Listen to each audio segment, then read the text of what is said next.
Hello everyone, कैसे हैं आप सभी लोग। आई होप आप सभी लोग बढ़िया होंगे। तो आज मैं आप लोगों के लिए एक स्मॉल स्टोरी और लेके आई हूँ जो काफ़ी इंटरेस्टिंग है। ओके। अभी हम जैसे कि मैं हर बार बताती हूँ, अभी हम स्मॉल स्टोरी पे वर्क कर रहे हैं क्योंकि जब छोटी छोटी चीज़ों से स्टार्टिंग जो लोग बिगनर है ना, वो लोग स्मॉल स्टोरी के साथ ही स्टार्ट करें। क्योंकि गाइस आप लोग ये सोचते हैं कि शॉर्टकट होगा। बहुत से लोग ऐसी वीडियो बनाते हैं कि जल्दी इंग्लिश सीखें, बट ऐसे नहीं हो पाता है। हमें चीज़ें स्टार्टिंग से सीखनी पड़ती है और इंग्लिश में ऐसे कोई रूल्स नहीं है कि इसका शॉर्टकट हो जाए। तो आपको चीज़ें स्टार्टिंग से सीखनी पड़ती हैं और छोटी चीज़ों से ही सीखनी पड़ती हैं।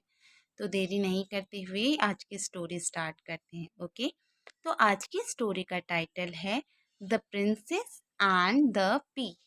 ये एक राजकुमारी और मटर की कहानी है। अब देखते हैं कि क्या है कहानी। ओके।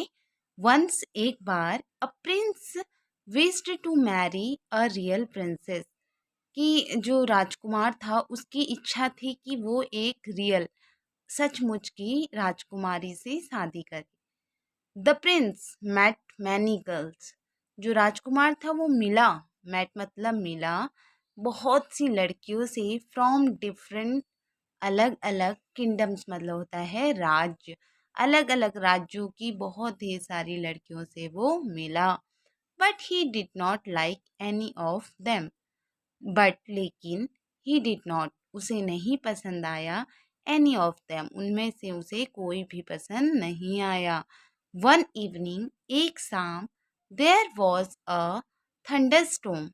थंडरस्टॉर्म मतलब होता है गाइस आंधी तूफान। ठीक है, कि वो कैब है, इसे नोट कर लो और इसे याद कर लेना।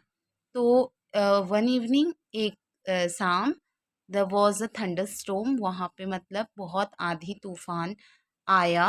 अ girl knocked on the palace gate. Knocked मतलब खटखटाना। पैलेस मतलब होता है महल, गेट मतलब दरवाज़ा। ओके। तो जो लड़की थी उसने कहाँ का कौन सा गेट को नॉक किया। महल के गेट को उसने खटखटाया।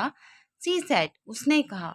सी वॉज अ प्रिंसेस वो एक राजकुमारी है। एंड आस्क्ड और उसने पूछा if she could take shelter. यहाँ पे देखो शेल्टर, शेल्टर मतलब होता है कि वो उसको वहाँ पे रुकने देंगे, शरण देंगे। तो उसने she could take shelter until the storm passed. जब स्टोम मतलब आंधी ख़त्म हो जाए तब तक वो रुकने के लिए उसे वहाँ पे रुकने देंगे।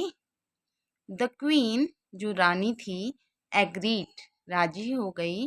बट वॉन्टेड टू पुट लेकिन वो चाहती थी put the girl to the test कि वो उस लड़की का परीक्षा ले।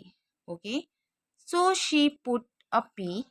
तो उसने क्या करे कुछ मटर रख दिए ऑन द बैट। उसकी बेड में मतलब उसकी चारपाई में रख दिए। एंड कवर्ड और ढक दिया इट विथ 20 मैट्रेसेस। अब यहाँ पे मैट्रेसेस मतलब क्या होता है गाइस, गद्दे। उसने कुछ मटर के दाने रख दिए और उसको किससे कवर्ड कर दिया, 20 गद्दों से कवर्ड कर दिया। द नेक्स्ट मॉर्निंग अगली सुबह सी आस्क्ड हर। उसने उससे पूछा डिड यू स्लीप वेल। अब यहाँ पे देखो डिड यू स्लीप वेल, क्या तुम अच्छे से सोई। नो लड़की ने कहा नो आई कुड नॉट, नहीं मैं नहीं। Something was in my bed, कि मेरी बेड में कुछ था। इट वॉज वेरी हार्ड, ये बहुत कठोर था। सेड द प्रिंसेस, राजकुमारी ने कहा। द क्वीन जो रानी थी एंड द प्रिंस और राजकुमार रियलाइज्ड समझ गए that she was a real princess, कि ये सचमुच की राजकुमारी ही है। हैप्पी एट लास्ट, और वो अंत में खुश हुए। द प्रिंस जो राजकुमार था and princess Rajkumari got married, उनकी शादी हो गई। एंड लिव हैप्पीली, और खुशी से रहने लग गए। अब इसकी मॉरल क्या है गाइस, इसकी मॉरल है little things make big difference. छोटी छोटी चीज़ें बहुत बड़ा अंतर होता है छोटी छोटी चीज़ों में। लाइक वो राजकुमारी थी और वो जैसे सोती थी जिस बिस्तर पे, तो उनको वैसे ही कंफर्टेबल होगा, राइट। तो यही टेस्ट करने के लिए उसने देखा।